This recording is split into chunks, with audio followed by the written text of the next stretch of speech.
Hey guys, what's up? It's Jules from What Culture here, the perennial skid mark for the gaming channel, and I'm joined by the creative director for Need for Speed Payback, William Ho. William, hi, how are you? Hello, I'm well. How are you? I'm very good because I've had some hands-on time with your game, and I'm very impressed. And fun? I have had a lot of fun with this. A lot of smashing and quite a lot of crashing, if I'm honest. That's probably down to me. It's all part of the game. I can't actually drive in real life. So I mean, would you actually suggest that this game is good for people who can't drive to get them into this? Well, I think with traditionally with racing games, it's about what you might do in real life, but with Need for Speed, with action driving, it's about what you can't do in real life. I hope that I don't do half of the stuff I've done in this, because I mean, but there has been a lot of fun. What we've done actually is we've actually polled Twitter and Reddit, asked some of our fans to come up with some questions about the game. Fire away. But the first one is, you should probably explain that there's a lot of changes since the last installment to this franchise. So what would you want to tell people if, like, to bring them up to speed, as it were, give them that need for speed? Yeah, well, with Need for Speed Payback, really, we want to tell people that it's everything that people love about Need for Speed, right? It's iconic cars that look amazing.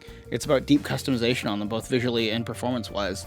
Epic cop chases, and all of this being in a gorgeous world, right? So everything that is true to Need for Speed is in there, but then we've embellished all that with a new story, right? A new action movie story with some new characters with different motivations. We've expanded the customization options. We've added new ways to upgrade your car. Upgrade your car through something we call speed cards. And the fact that we have these action blockbuster moments, right? These over-the-top moments that are super cool that make you feel like a hero right away.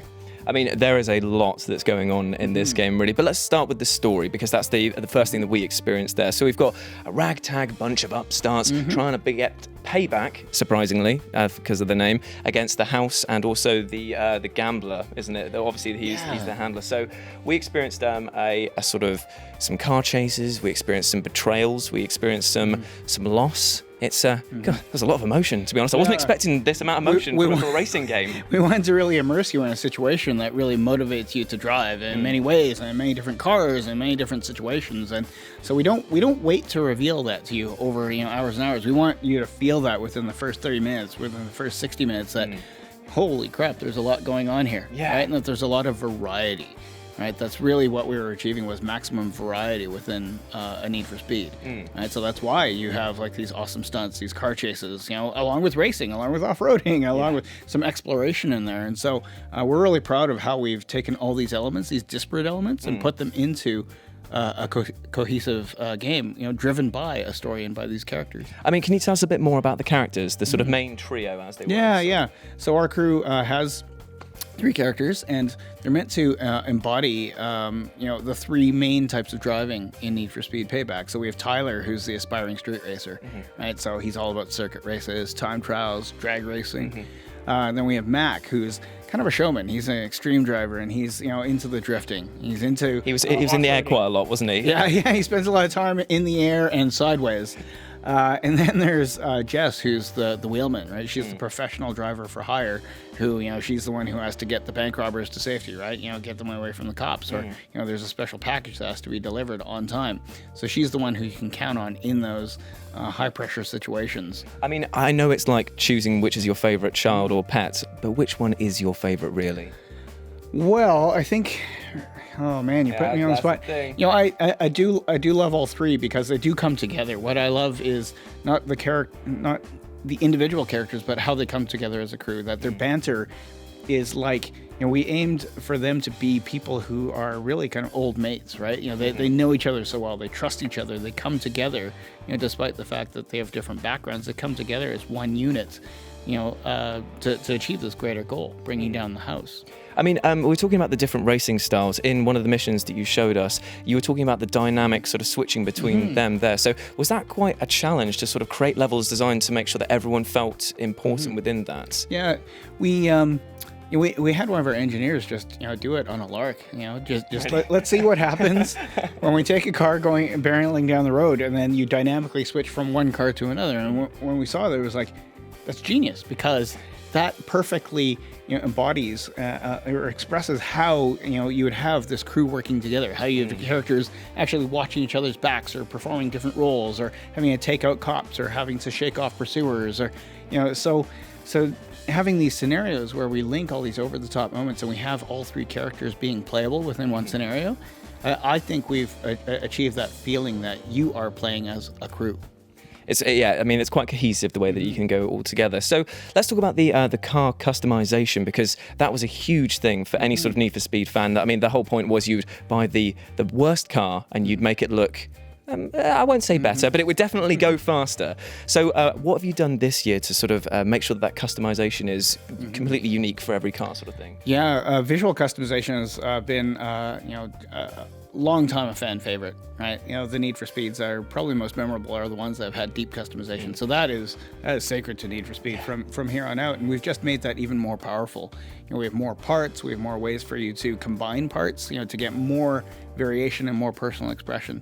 We've also brought back the wrap editor so that you can make any livery that you want. Also, you're able to tune the stance of your car, right? You really slam that down and get that lowrider look. And then we've added a lot of different ways for you to upgrade the performance of your cars. We have this new feature called Speed Cards, where after every single race win, after every single mission that you complete, you're just given upgrades, right? And so you see your car level up and evolve like very, very quickly. So the more you win, the better your car gets. Plus, for the people so the Speed Cards are really a way to make car upgrades more accessible. But then for the people who are gearheads or people who are really nuanced about how they like to dial in their cars for their own personal preferences, we have something called live tuning. Okay. You press down on the D-pad and then up comes these sliders. And as you're free roaming around the world, you can actually alter the stiffness of your suspension. You can alter, how tight or loose your car is. And so those people who really, really want to get specific about how the car handles, we also have that power in addition to the accessibility. It's kind of like you're trying to make it so that no two cars are going to feel the same, because there's enough sort of randomization between them.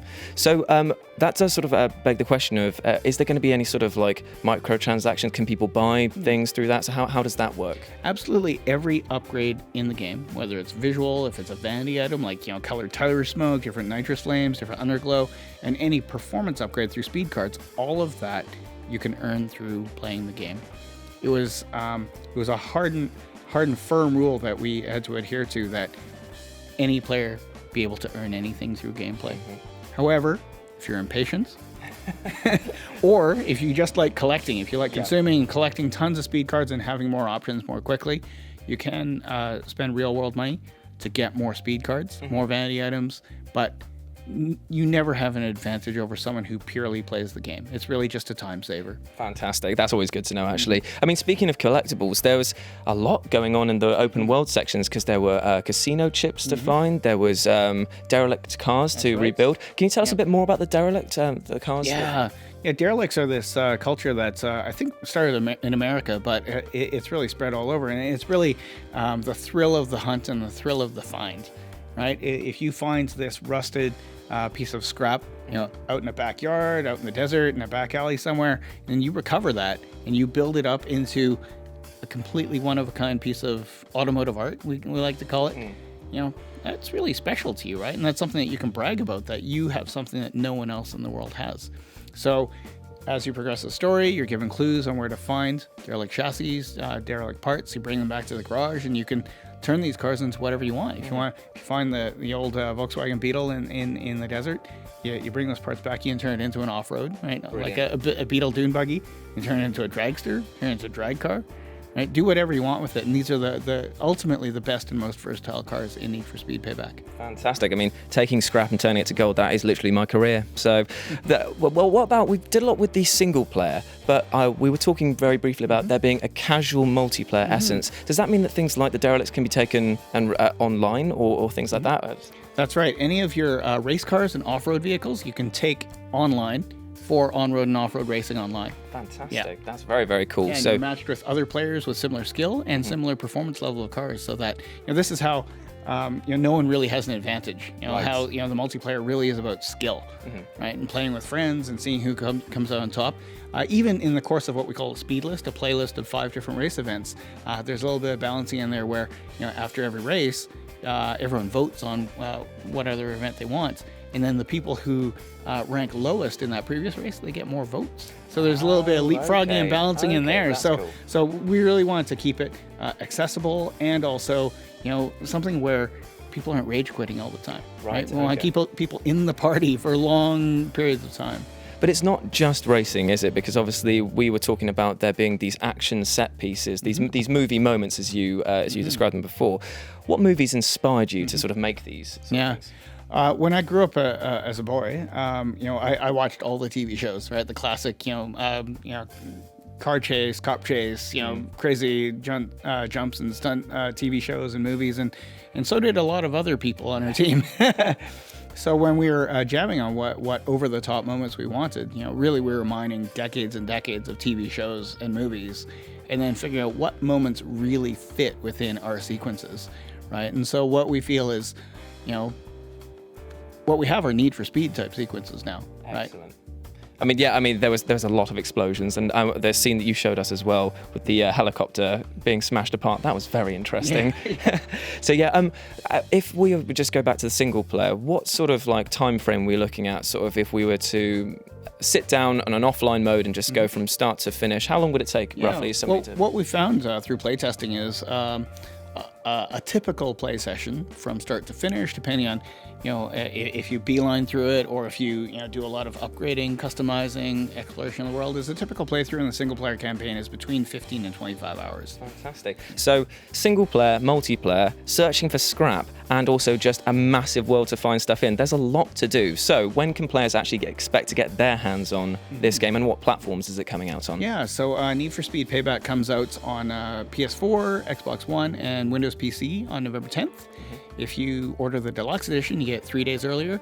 But then also, if you're a subscriber to EA Access or Origin Access, you can start playing the first 2 chapters of the game on the 2nd of November. Absolutely fantastic. Well, William, thank you very much for your time on that, and I really look forward to the game coming out. Thank you very much. Cheers. Real pleasure. And for more Need for Speed Payback coverage, remember, we're at whatculture.com, so like, share, and subscribe, and comment down below, and I'll speak to you soon.